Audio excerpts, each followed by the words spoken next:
Hello students, अपन पढ़ रहे थे ह्यूमन फिजियोलॉजी पार्ट सेकंड, मानव कार्य की जो सेकंड यूनिट थी वो अपनी चल रही थी जूलॉजी के अंदर। और जो लास्ट चैप्टर था वो अपना था nervous nervous system of human, मानव में तंत्रिका तंत्र का अपन ने अध्ययन किया था।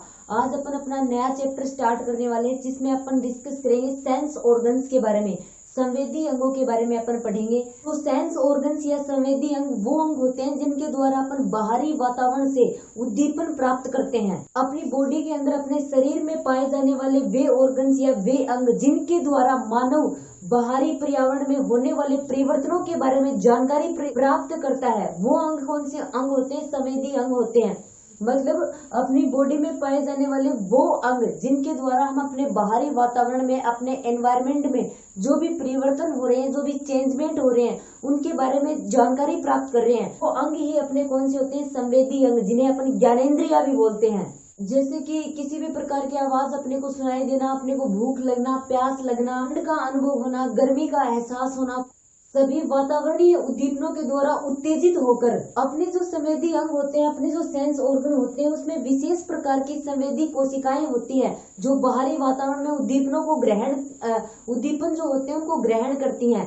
जैसे बाहरी वातावरण से रिलेटेड मतलब जैसे कि अपने को भूख लगना, प्यास लगना, ठंड का एहसास होना, गर्मी को अपन महसूस करते हैं, ये सारे के सारे इन्वायरमेंट में होने वाले जो चेंजमेंट होते हैं उनके बारे में जानकारी प्राप्त होती है अपने को सेंस ऑर्गन्स के द्वारा। ये सेंस ऑर्गन जो होते हैं, ये संवेदी अंग जो होते हैं, इनमें संवेदी कोशिकाएं उपस्थित होती हैं। और ये कोशिकाएं जो होती हैं, ये कोशिकाएं उद्दीपनों को ग्रहण करके फिर जो आवेग होते हैं, उन आवेगों को तंत्रिकाओं की सहायता से मस्तिष्क और मेरुरज्जु तक पहुंचाती हैं। अपन मनुष्य में, मानव में बात करें तो 5 मुख्य सेंस ऑर्गन या संवेदी अंग होते हैं या ज्ञानेंद्रियां होती हैं। अपनी आंख, कान, नाक, त्वचा और जीभ, जिसमें आई जो होती है, अपनी आंख जो होती है उसके द्वारा देखने का कार्य संपन्न होता है। अपने जो कान होते हैं उनके द्वारा सुनने की प्रोसेस होती है वो कंप्लीट होती है। जो स्किन जो होती है, त्वचा जो होती है, वो किसी भी वस्तु को अपन टच करके, वो छू कर देख सकते हैं। नाक जो होती है उसके द्वारा किसी भी प्रकार की वस्तु जो उसकी स्मेल अपन ले सकते हैं। जीभ जो होती है, जीभ के द्वारा हम किसी भी प्रकार के भोजन को चख कर बता सकते हैं। ठीक है, तो यहाँ पर अपन सबसे पहले डिस्कस करेंगे आंख के बारे में। ठीक है, आंख जो होती है वो अपनी दर्शनेंद्रियां होती हैं, मतलब देखने का कार्य करती हैं। और ये अपनी आंख का डायग्राम है। तो मनुष्य जो होता है, मनुष्य में एक जोड़ी नेत्र पाए जाते हैं और ये नेत्र जो होते हैं ये संवेदी अंगों के रूप में कार्य करके संवेदनाओं को ग्रहण करके दृष्टि ज्ञान का अनुभव करवाते हैं। तो सबसे पहले अपनी जो दर्शनेंद्रिय है, आंख है, उसमें हम नेत्र जो होता है, अपना नेत्र की आंतरिक संरचना जो होती है उसका अध्ययन करेंगे कि उसके आंतरिक संरचना में कौन कौन से पार्ट्स होते हैं और उनका क्या वर्क होता है। अपना नेत्र जो होता है वो नेत्र एक खोखली गेंद के समान संरचना होती है। ठीक है, और उसके अंदर अनेक संरचनाएं उपस्थित होती हैं। अपना नेत्र गोलक जो होता है, उस नेत्र गोलक के अंदर 3 परतें होती हैं। फर्स्ट स्केलेरा, मतलब अपना श्वेत पटल। ठीक है, स्केलेरा और श्वेत पटल एक ही बात है। और जो सेकंड है अपना, वो है कोरोइड या रक्त पटल। ठीक है, ये अपना सेकंड है कोरोइड या रक्त पटल। और तीसरा जो है वो अपना दृष्टि पटल या अपन उसको रेटिना भी बोल सकते हैं। ठीक है, ये 3 परतें पाई जाती हैं, श्वेत पटल, दृष्टि पटल और रक्त पटल। सबसे पहले अपन बात करेंगे श्वेत पटल की। तो श्वेत पटल जो होती है वो सबसे बाहरी परत होती है और अपना जो ये श्वेत पटल का पार्ट जो होता है ये कॉर्निया से जुड़ा हुआ होता है। ठीक है, और अपना ये श्वेत पटल जो है, ये श्वेत पटल नेत्र गोलक के आकार को बनाए रखता है। अपना कोर्निया जो होता है, इस कोर्निया का आकार वर्गाकार होने के कारण ये प्रकाश जो होता है उस प्रकाश को संकेंद्रित करता है, मतलब एक बिंदु पर केंद्रित करने का कार्य करता है। अब उसके बाद में अपन बात करें रक्त पटल की, क्योंकि श्वेत पटल के बाद में अपना जो सेकंड परत जो है वो रक्त पटल की है, जिसको कोरोइड भी बोला जाता है। तो अपना जो ये रक्त पटल होता है ये बीच का पार्ट होता है। श्वेत पटल बाहर का, रक्त पटल बीच का, दृष्टि पटल अंदर का पार्ट होता है।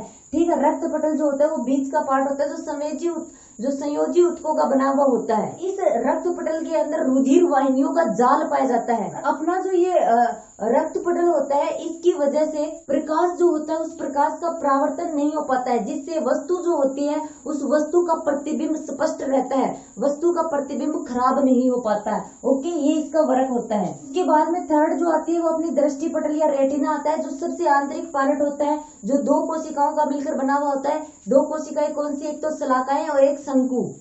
यहाँ से इम्पोर्टेंट क्वेश्चन भी पूछ सकते हैं, दृष्टि पटल के अंदर कौन सी दो कोशिकाएं पाई जाती हैं, तो शलाकाएं और शंकु। और इसमें जो अपनी शलाकाएं होती हैं वो शलाकाएं धीमे प्रकाश के लिए संवेदी होती हैं। ओके, शलाकाएं धीमे प्रकाश के लिए संवेदी होंगी और जो अपना शंकु होगा वो भिन्न भिन्न प्रकार के रंगों के लिए संवेदी होता है। और अपनी शलाकाएं जो होती हैं उन शलाकाओं की संख्या हमेशा शंकुओं से ज्यादा पाई जाती है। अपनी इन शलाकाओं में दृष्टि रंजक वर्णक पाया जाता है जिसको रोडोप्सिन बोला जाता है। बहुत ही इम्पोर्टेंट क्वेश्चन बनता है रोडोप्सिन के ऊपर 12th क्लास में भी और आगे तक काम में आने वाला क्वेश्चन है ये। जो अपना दृष्टि पटल जो होता है, रेटिना जो होता है, उसके अंदर जो शलाकाएं पाई जाती हैं उन शलाकाओं के अंदर दृष्टि रंजक वर्णक या दृष्टि वर्णक जो होता है उसको क्या बोला जाता है, उसको रोडोप्सिन बोला जाता है। और अपना ये रोडोप्सिन जो होता है ये विटामिन ए से निर्मित होता है तथा जंतु जो होता है उस जंतु को मंद प्रकाश में देखने के लिए इसकी आवश्यकता होती है। ठीक है, जो जीव जंतु होते हैं वो उनको मंद प्रकाश में देखने के लिए ये रोडोप्सिन जो होता है सहायता करता है। और जो उल्लू होता है उस उल्लू के दृष्टि पटल में ओनली शलाकाएं पाई जाती हैं। और जैसा कि अपन जानते हैं शलाकाएं जो होती है वो मंद प्रकाश के लिए संवेदी होती हैं, इसीलिए उल्लू जो होता है वो कम प्रकाश में भी देख पाता है। और एक मनुष्य के नेत्र में 115 मिलियन शलाकाएं पाई जाती हैं और 16.5 मिलियन जो होते हैं वो शंकु होते हैं। ठीक है, शंकुओं की संख्या 16.5 मिलियन होती है, शलाकाओं की संख्या 115 मिलियन होती है। शलाकाएं हमेशा शंकुओं से ज्यादा मात्रा में अवेलेबल होती हैं। और अपने जो शंकु होते हैं, शंकु जो होते हैं उनमें आयोडोप्सिन पाया जाता है। ओके, जो अपने शलाकाएं होती है शलाकाओं में रोडोप्सिन और आयोडोप्सिन किन में पाया जाता है, शंकुओं में। और मुर्गी जो होती है मुर्गी में शुद्ध शंकु वाला रेटिना पाया जाता है। अब नेक्स्ट अगर पॉइंट की बात करें तो अपन बात करेंगे पीत बिंदु की। पीत बिंदु क्या होता है? अपना जो ये पीत बिंदु होता है ये पीत बिंदु दृष्टि अक्ष पर स्थित होता है और अपने इस बिंदु और अपनी आंख में जो ये बिंदु होता है यहाँ पर सबसे स्वच्छ दिखाई देता है। मतलब सबसे अच्छा कहाँ पर दिखाई देता है? सबसे अच्छा जो होता है अपनी आंख के पीत बिंदु पर दिखाई देता है। इनमें संवेदी कोशिकाएं और विशेषकर शंकु कोशिकाएं जो होती है वो अधिक मात्रा में उपस्थित होती हैं। बाकी का जो अपना शेष जो रेटिना होता है ना उसमें शंकु और शलाकाओं की संख्या कम होती है पीत बिंदु के बजाय। और अपना ये जो भाग होता है ये पीला दिखाई देता है, इसीलिए इसको पीत बिंदु बोला जाता है या फिर इसको मेकुला लुटिया भी बोलते हैं। अब बात करेंगे अपन अंध बिंदु की। अंध बिंदु जो होता है वो पीत बिंदु के ठीक नीचे पाया जाता है। जो ये अंध बिंदु होता है ये प्रतिबिंब के निर्माण में भाग नहीं लेता है। अब अगर अपन आगे बात करें नेत्र के जो भाग होते हैं उनके बारे में, नेत्र के कितने पार्ट्स होते हैं, तो आंतरिक रूप से अपना जो नेत्र होता है वो दो कक्षों में डिवाइड रहता है। और ये जो दोनों कक्ष होते हैं ये लेंस जो होता है उस लेंस के जरिए एक दूसरे से अलग रहते हैं। तो सबसे पहला पार्ट आता है अपना तरल कक्ष। और तरल कक्ष कौन सा होता है? ये फर्स्ट भाग होता है जिसमें जलीय तरल भरा रहता है। ठीक है, और वो जलीय तरल कौन सा? यहाँ पर जिसको नेत्रोद बोला जाता है ना, ये जलीय तरल यहाँ पर भरा रहता है। ओके, ये अपना लेंस होता है और ये नेत्रोद वाला पार्ट होता है, यहाँ पर जलीय तरल भरा हुआ रहता है।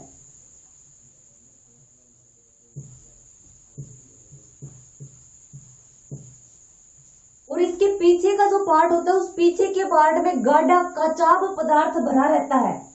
ठीक है, यहाँ पर कचाब द्रव्य भरा रहता है। और अपना जो ये कचाब पदार्थ होता है ये नेत्र गोलक की आकृति को बनाए रखता है। और इसके साथ ही अपना जो यहाँ पर रेटिना प्रेजेंट होता है, दृष्टि पटल जो आंतरिक पार्ट है, इसकी सुरक्षा करता है। और अपना जो ये नेत्रोद होता है इसके ठीक पीछे यहाँ पर अपना एक लेंस प्रेजेंट होता है।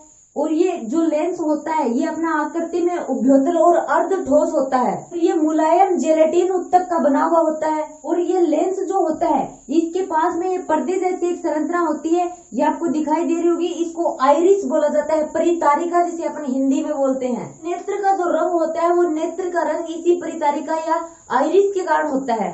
इसमें दो प्रकार की पेशियां होती है, एक तो वर्तुल पेशियां और एक अरीय पेशियां।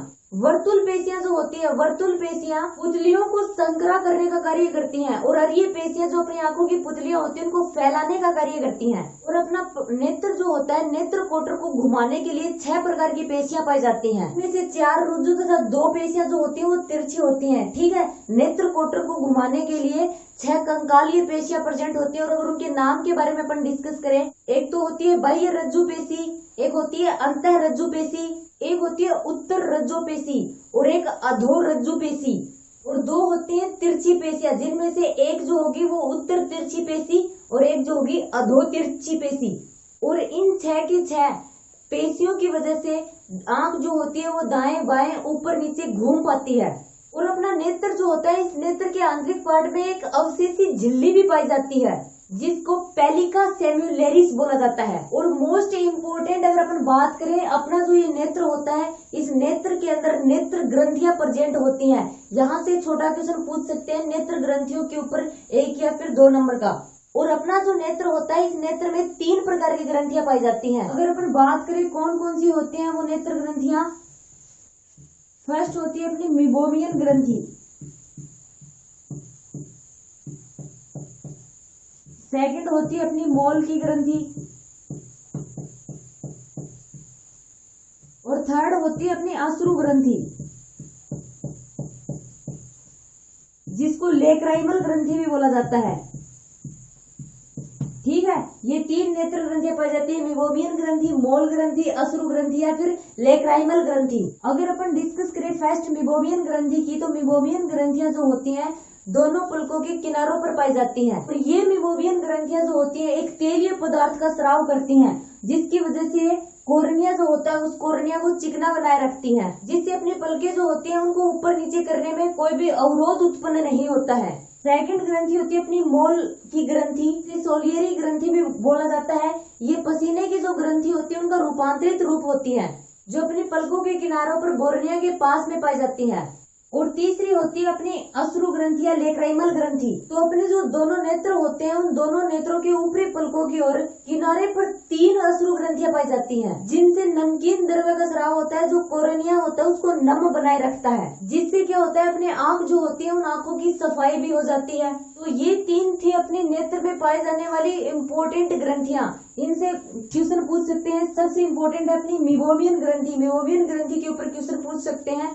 अब आगे जो अपना टॉपिक होगा वो होगा नेत्र की क्रिया विधि, और उसके बाद में अपन डिस्कस करेंगे जो नेत्र से संबंधित जो डिसीज होती है, जो डिसऑर्डर होते हैं, वो कौन कौन से होते हैं। अपना जो ये लेसन है, इसमें अपन जो अपने 5 सेंस ऑर्गन्स है उन सभी के बारे में डिस्कस करेंगे कि वो किस प्रकार से वर्क करते हैं और उनका क्या क्या कार्य होता है। ठीक है, तो अपने नेक्स्ट वीडियो में अपन देखेंगे जो अपना नेत्र होता है उसकी कार्य विधि और उसके डिसऑर्डर्स।